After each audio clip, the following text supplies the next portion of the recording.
자, 반갑습니다. 혼입니다. 오늘은 그 뭐라고 하냐, 이거 라이브 녹방이라고 그러나요? 아, 그 우스갯소리를 하는 말이 라이브 녹방인데 녹방 라이브라고 하나? 여튼 녹화 방송이고요. 저는 방금 게임을 아스날 리즈네트 게임을 받고 지금 여기 보시면 시간 나오죠? 새벽 1시 34분입니다. 리버풀하고 맨시티 경기 좀 보다가 네, 아스날 경기 리뷰하고 녹화하고 자려고 이렇게 좀 앉았습니다.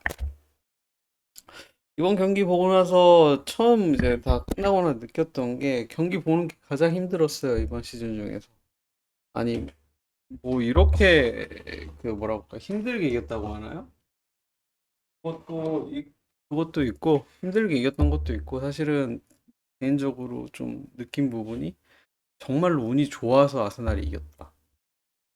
전반까지는 경기를 아스날이 굉장히 잘했는데, 후반 넘어가면서부터 이제 그 리즈 유나이티드가 지고 있으니까 공격수를 투입하는 과정에서 이제 거의 뭐 겨우겨우 막아내면서 첫 골을 지켜서 그렇게 이 뭐지 이겨낸 경기인데, 경기 시작 전에 이제 뭐지 그 심판진들의 그 장비 관련해 가지고 문제가 생겨서 경기가 한 40분 40분인가요? 40분에 시작을 해서 거의 한 40분간 지연이 됐죠. 그래서 사실 좀 찝찝하긴 했는데, 한편으로는 오히려 긴장 풀리고 경기장에 더 어웨이 경기장에서 적응할 수 있는 그런 시간이 있어 좋지 않을까 생각했는데, 그런 거는 뭐 전혀 느껴지지 않더라고요. 그러니까 전반 초반부터 제가 느꼈던 양상은 골이 터지기 전까지 그 한 20분? 19분, 그 강하게 리즈가 압박을 해 나오기 시작했다는 거고, 아무래도 홈 경기이기 때문에 어웨이로 이렇게 경기로 온 아스날을 이제 적극적으로 강하게 압박을 해서 제압을 하겠다는 모습이 대체적으로 느껴졌습니다. 그래서 초반에는 확실히 아스날 선수들이 어려움을 겪고 공격 전개하는 거 쉽지 않다.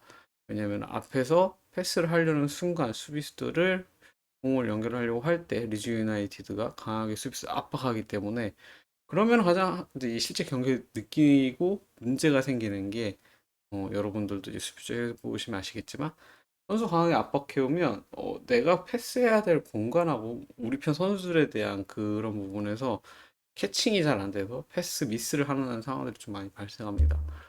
그러니까 그런 부분 좀 어려움을 겪었던 것 같고, 그게 저는 뭐 계속 갈까? 이걸 어떻게 해결했을까? 이 유심히 지켜봤는데, 아르테타 같은 경우는 이제 경기 그 전반에도 계속 이런 모습이 있었는데, 공 가까이 가라고 계속.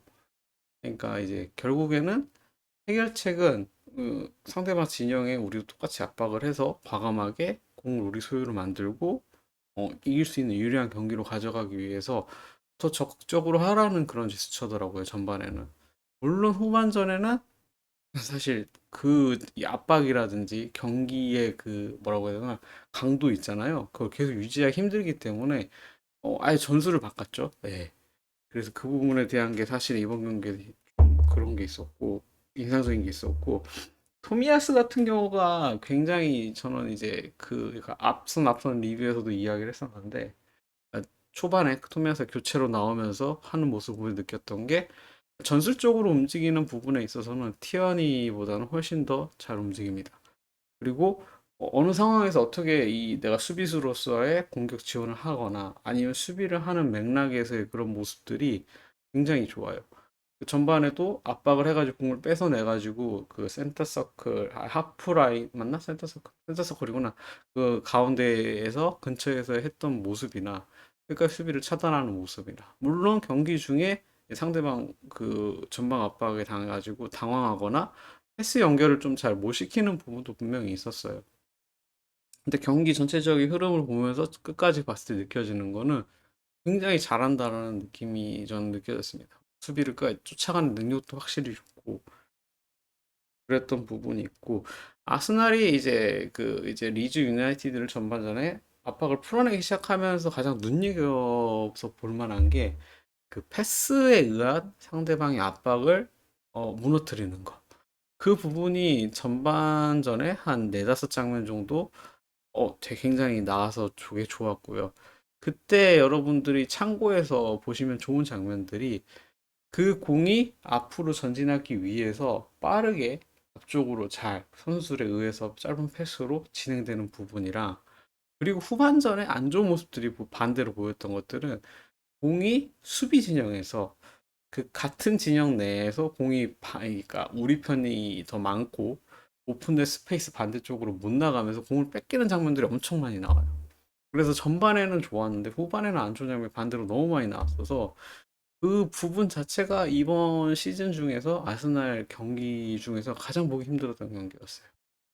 아무래도 이 전 경기에 그 해설을 들어보니까 유로파 경기가 있었고 그 경기 여파인지 선수들의 컨디션이라든지 경기를 유지하는 집중도 자체가 후반전에 급격히 떨어졌거든요.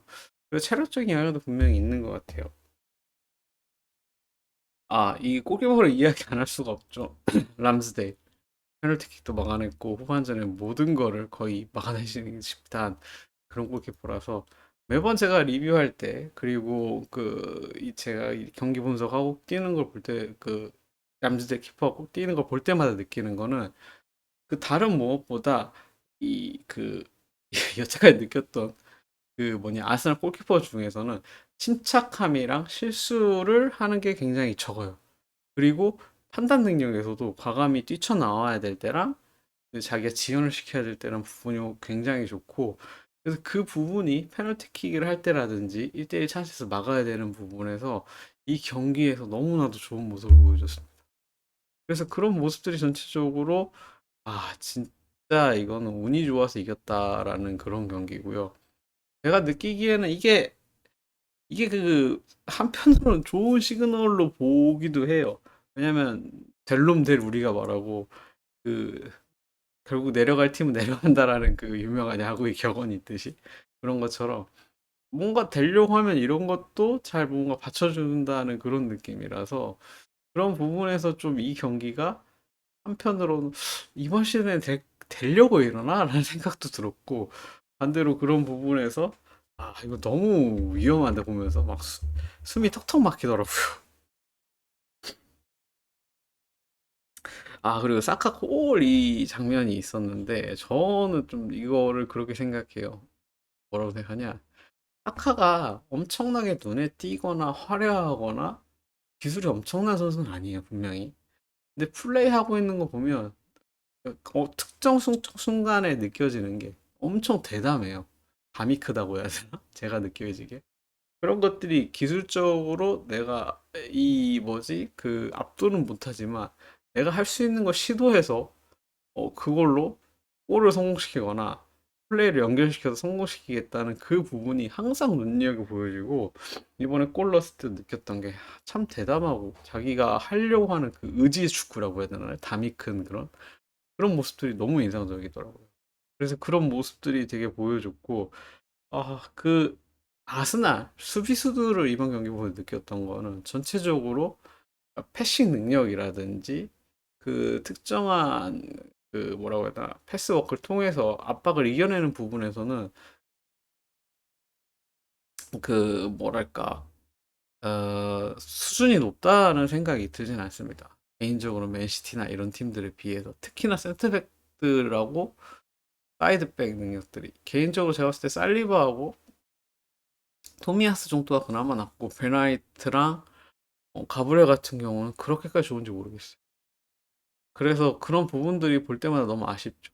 가브리엘 같은 경우는 후반전에 옐로 카드 받아가지고 그것도 좀 난리였고 그렇게 해서 전반전에는 사실 처음엔 좀 밀리다가 전반 중후반으로 갈수록 아스날 특유의 그 패스워크로 그게 진짜 백미였어요. 이 게임에서 전반에 아스날의 명장면들은 상대방을 효과적으로 무너뜨리는 부분이었고 여기서 우리가 그러니까 아스날의 전반전의 전술은 그리고 아르테타가 원하는 전술을 느낄 수 있었던 거는 공을 중심으로 어떻게 효율적인 공격을 유지하고 그 공을 골을 넣기 위해서 상대방 진영으로 공을 어떻게 보낼 것인가에 대한 게 저는 되게 인상적으로 다가왔거든요.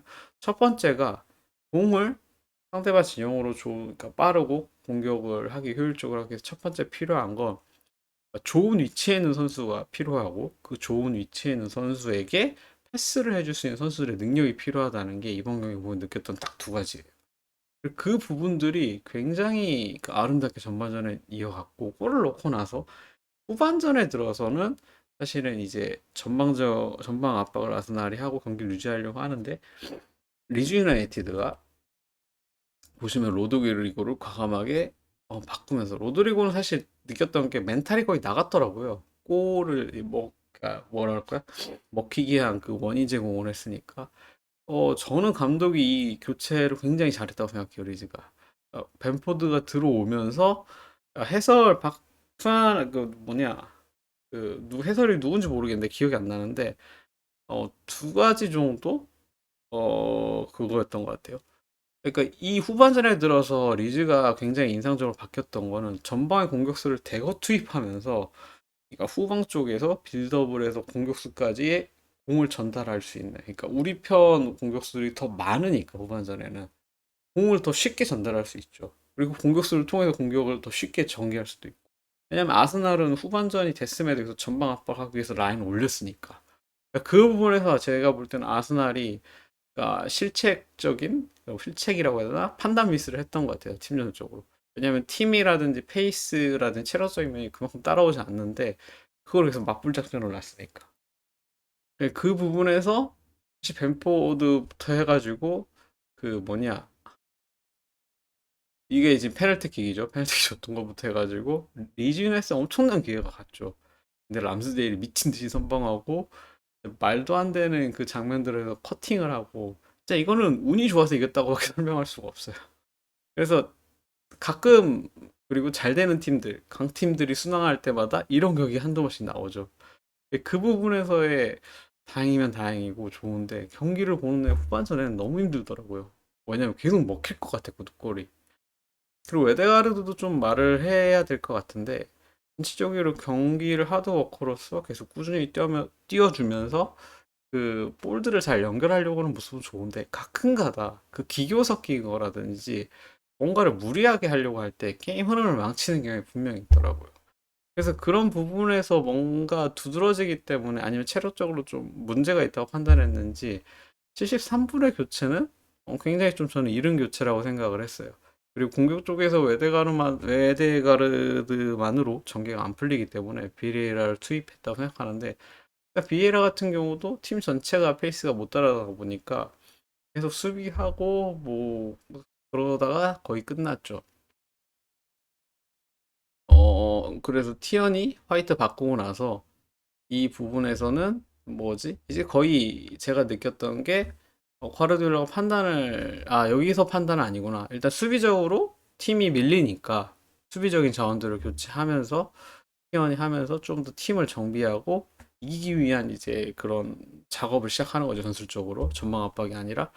그리고 확연히 느꼈던 건 여기 82분에서 로폴딩을 넣은 다음에 5백으로 아예 내려버려요. 왜냐면 리즈가 공격수도 포함해서 수비 진영에서 더 유리한 면을 점유하기 위해서 공격 작업을 하니까 거기서 밀리니까 그리고 팀이 결국에는 그 압박이라든지 동등한 게임을 풀어나가는 방식으로는 게임을 풀 수가 없으니까 압도할 수가 없으니까 아 그러면은 지키기 위한 수비를 하자라는 판단은 확실히 돌아선 것 같아요. 82분에는 로폴딩을 내리고 3백을 형태를 유지하고 양 사이드에서 티어니하고 토미야스를 아예 내려버린 다음에 5백으로 해서 결국에 상대방 공격수보다 더 많은 수비수를 내세운 다음에 말 그대로 그거죠. 그러니까 더 유리한 수비를 하기 위해 더 유리한 상대방 공격수보다 더 많은 수비수의 숫자로 상대방 공격수를 압도할 수 있으니까 그리고 상대방 공격수 공을 못 잡게 더 마킹을 쉽게 할 수 있으니까 그런 부분에서 했고 마지막까지 이제 치열하게 그런 부분이 계속 일어났죠. 이거 뭐냐 쿠바 여기 혹시 가브리 이거 옐로 카드 받는 이 순간도 섬뜩했고 사실 VAR이 이런 거 보면 괜찮은 것 같기도 하고 왜냐면 전체 경기 흐름을 끊어먹는다는 거는 분명히 있거든요. 근데 그거 외로 느끼는 거는 게임의 공정성 자체를 올린다는 부분에서는 확실히 그 부분에 장점은 있는 것 같아요. 아, 그리고 이걸 이야기했구나. 이게 경기를 보면서 제가 느꼈던 그 해설 중에 좀 거슬렸던 몇몇 장면에 대한 해설은 토마스 파티 같은 경우가 가운데서 공을 받는데 토미야스가 가운데로 더 들어가요. 근데 그게 이제 토마스 파티의 압박을 줄이기 위한 거라고 이 해설을 하던데 그건 아니라고 봅니다. 왜냐하면 같은 점에 하나만 있잖아요. 제가 앞으로 뭔가를 연결하려고 하는데 점이 하나만 있어. 근데 내가 앞으로 연결하려고 하는데 점이 두 개가 있어. 그럼 옵션이 두 개가 생기는 거잖아요. 공격을 전개하는 데 있어서, 내가 패스를 하는 데 있어서. 그래, 그 부분에 대한 게 결국엔 토미야스라든지 사이드 수비수가 위로 올라가서 더 많은 앞으로 공격을 패스를 넣기 위한 옵션을 더 많이 주는 거는 그 수비수도 공을 잡는 그 순간에는 공격 상황이기 때문에 그래요. 왜냐면 수비를 할 필요가 없잖아요. 그러면은 자기가 공을 줬을 때 공이 앞으로 가거나 좌우로 가야 되기 때문에 기본적으로 제가 느꼈던 거는 사이드의 수비수가 더 앞으로 올라가고 옆에 있는 센터백으로 주고 미드필더 포함해서 공을 연결할 수 있는 지점을 더 많이 만드는 게 좋고 기본적으로 삼각형이 항상 베스트죠. 네, 그 부분이. 그러니까 그 형태를 계속 유지하려고. 왜냐면 센터백이 가운데서 공을 잡으니까 양옆에서 가운데서 미드필더 두 명이 있어주면 말 그대로 바로 삼각형이 되니까. 그게 안 되면 이제 좌우로 뺐다가 더 길게 하는 부분들. 그런 부분 때문에 게임의 그 전체적으로 흘러갔던 그 해설은 좀 그 상황에 맞지 않았다는 느낌이고 결국에는 아스날이 이번 시즌에 그 이야기를 경기를 보면서 그런 이야기를 했죠. 봉커님이 그 뭐라고 해야 되나? 전술이 얘네는 없는 것 같다고.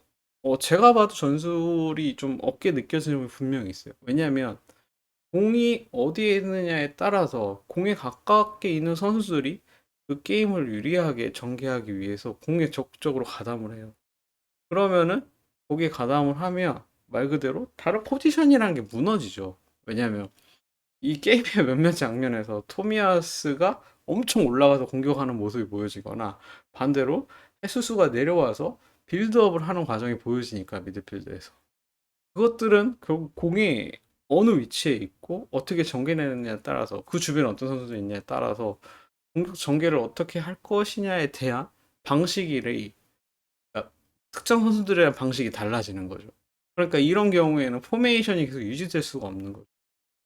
근데 전술은 포메이션과 전술은 다른 거죠, 물론. 근데 포메이션도 유지될 수가 없고, 전술도 유지될 수가 없는 게, 공이 가까이 있는 사람들에 따라서 수비를 해서 바로 뺏으면, 그게 공격이 되는 것 같아요. 그렇기 때문에 그 상황에서 공을 잡아서 바로 더 유리하게 공격을 해라, 라고 이제 이야기를 하는 거죠.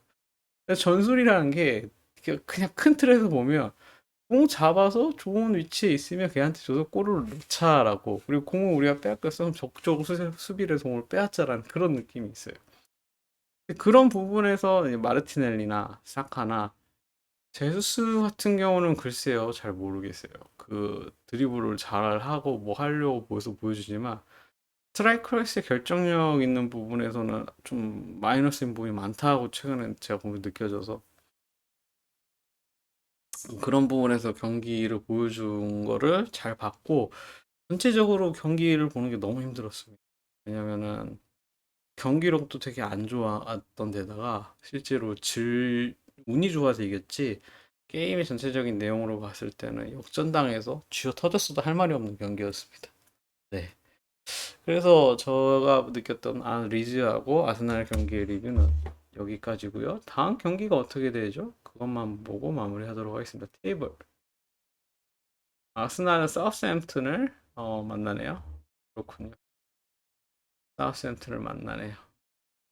사우스햄튼을 만나게 되고 어, 다음 경기 어떻게 될지 한번 봐야겠습니다. 네, 여기까지 그 리뷰였고요. 다음에 또 봐요. 안녕.